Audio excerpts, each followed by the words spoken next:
In this video, we're going to talk about the derivative and the tangent line problem. In calculus, when we talk about a derivative, we're really talking about a tangent line at a point or over an entire function. Now, going back to geometry is probably the first time that you heard of a tangent line. So for example, on a circle, if I have point P right here, this is the tangent line at point P. So that's the line from the radius that creates a perpendicular angle or a 90-degree angle right there.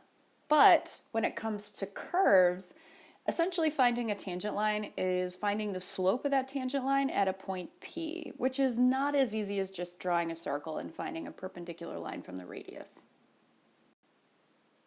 We can start to approximate the slope of a tangent line by using a second point on that curve to create a secant line. And as a reminder, this is our equation for slope of any line, so that's the change in y over the change in x.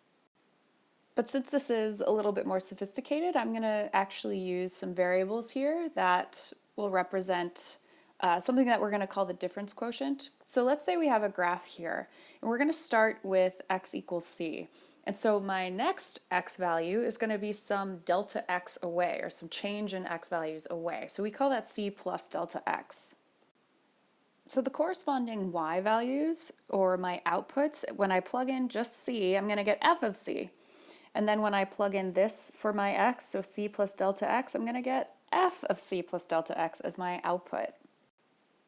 And we already talked about the change in x, or delta x, and that must mean that the change in y is the difference between this y output and this y output, so this function right here.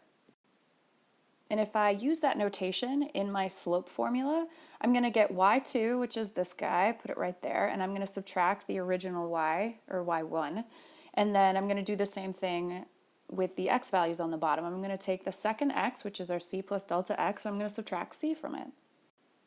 Now, the numerator doesn't really change, but the denominator, the c's cancel out, and I just get delta x on the bottom. So this is the starting point for a derivative or finding the slope of a tangent line of any function. So let's take that idea one step further. So note that what we were just talking about was an approximation of a secant line. Now, let's envision this as our secant line, or even this guy as our secant line. And let's shrink my delta x and my delta y so that the 2 points that create the secant line get closer and closer and closer together until, ideally, we are just left with 1 point in which we can find the slope of the tangent line from. And the way that we do that is with a limit. Now, knowing what we know about limits, we always have some kind of x as it approaches some number. So what if we made it delta x, which is the change in our two x values from the 2 points that make up that secant line? And what if that difference approached 0, so that it's just one singular point with no difference in between? So that's the idea of this thing here, which just says we're going to take that definition of a slope with change in y over change in x as the delta x approaches 0, so that we can get as close as humanly possible to that point.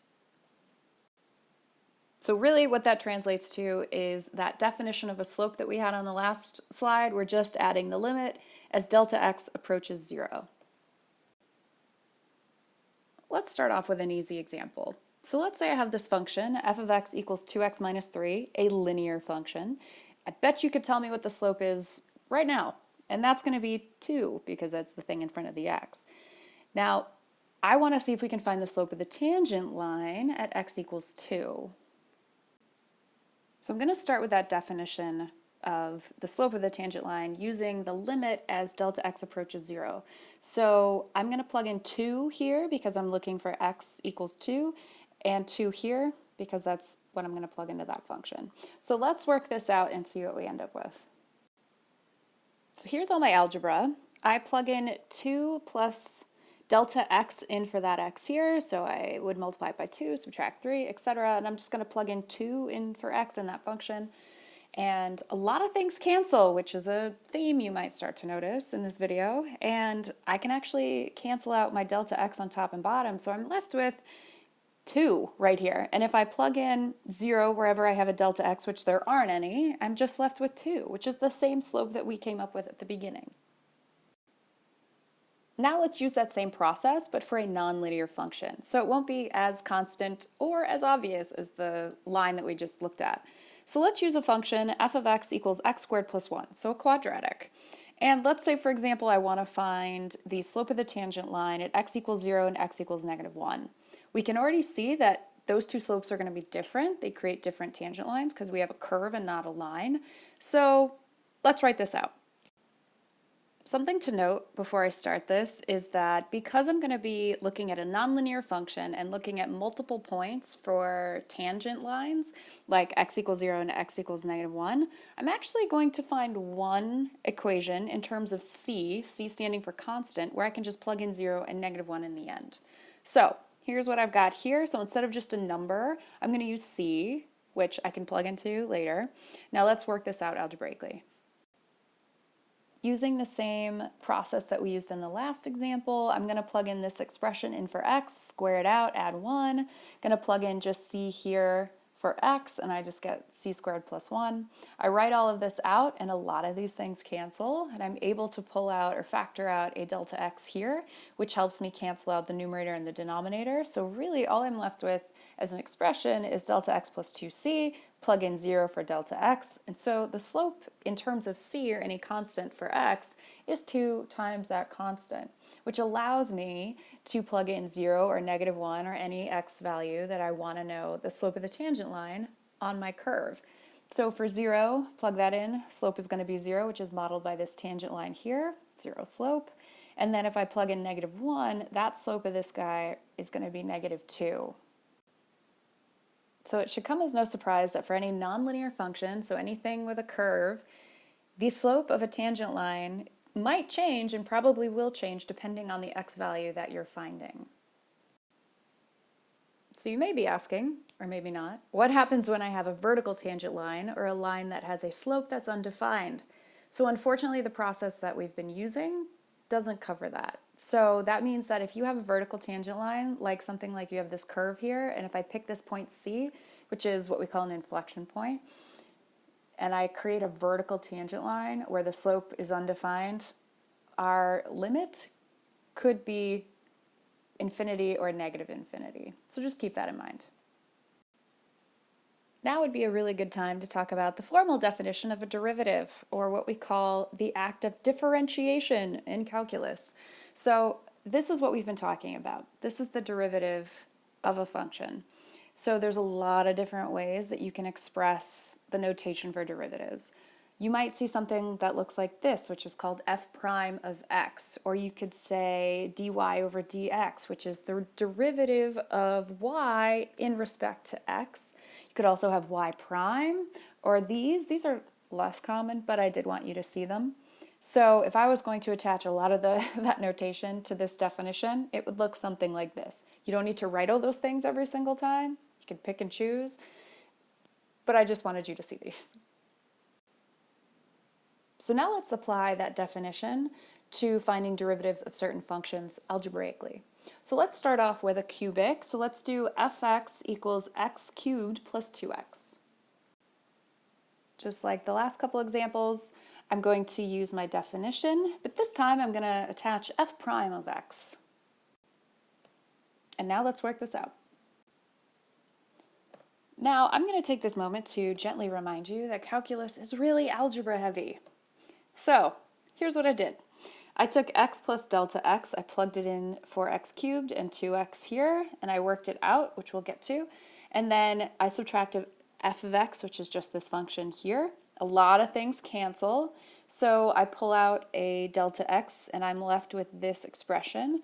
I cancel both of those and I plug in 0 for delta x in this situation, and I'm left with the derivative of x cubed plus 2x is 3x squared plus 2. So now let's find the derivative of a different function, the square root of x function, at 2 points. So x equals 1 and x equals 4. All right, I'm going to set up the same thing here, and I'm going to plug in my values and take it away. So I'm going to plug in x plus delta x under my radical here, and then subtract my original f of x, which is just the square root of x. So I'm going to multiply by the numerator's conjugate, top and bottom of this fraction, to cancel out the radicals on the top. So I'm left with what's underneath the radicals, x plus delta x minus x, which the x's cancel, and just give me delta x on the top. And I keep the delta x factored out on the bottom because I just want to cancel these guys. So I'm left with 1 over this expression here, plug in 0 for delta x, and I'm left with 1 over 2 radical x. And all I really need to do at this point is plug in 1 and 4 to figure out the slope at those points of the tangent line. So at x equals 1, I plug it in. The slope of that is going to be 1/2. And at x equals 4, the slope is going to be 1/4. Let's work through this next example that's worded just a little differently but means the same thing. So let's find the derivative with respect to t for y equals 2 over t. So because of the wording, I am going to start with dy over dt, which is the derivative of our equation y here in respect to t. So that means that instead of delta x, I'm going to have t here, and I'm going to replace every x that I would normally have with t. All right, so this time the algebra has to do with fractions, everybody's favorite. So I'm just going to plug in t plus delta t in for this denominator here, and the subtracting of f of t is just minus 2 over t. And here, instead of putting this whole fraction, which I need a common denominator for, which is that's what I'm doing there, instead of dividing this whole thing by delta t, I'm going to multiply by 1 over delta t. Quick, cool math hack there. And I'm going to cancel out all the things that go away and then group those things together to cancel out my delta t on the top and the bottom. And then I plug in 0 for the delta t that's remaining, and I get negative 2 over t squared as my derivative of this function. Now I want to talk briefly about differentiability, so that means being able to take a derivative of something, and continuity.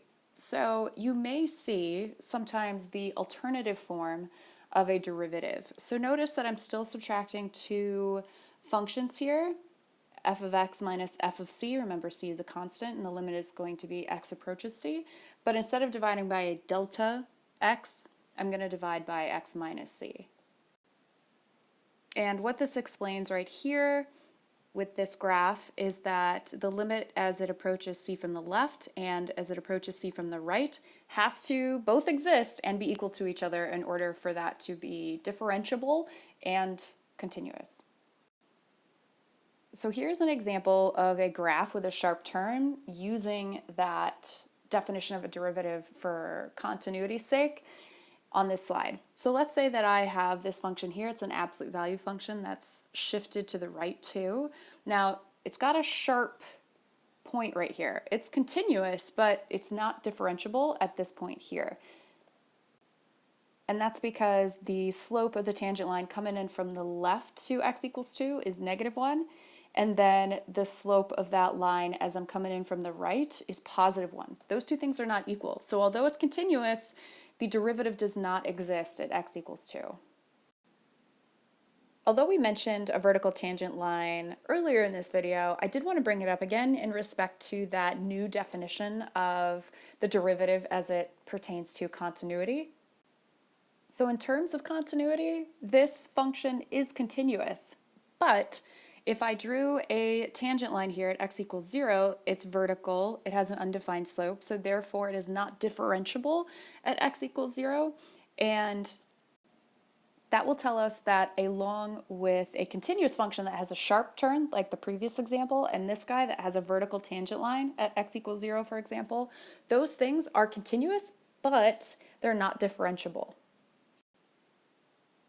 And here's just a quick summation of that rule, which is if your function is differentiable, if you can find a derivative at some x value c, then that function is also continuous at that point. But this rule essentially states that you can't say that that's true all the time working backwards, meaning that if you have a continuous function at some x value, let's say c, that doesn't necessarily mean that it's differentiable. So like if it has a sharp point or if it has a vertical tangent line, it's continuous, but it's not differentiable at that specific point. All right, that's going to do it for this video. Thanks for watching.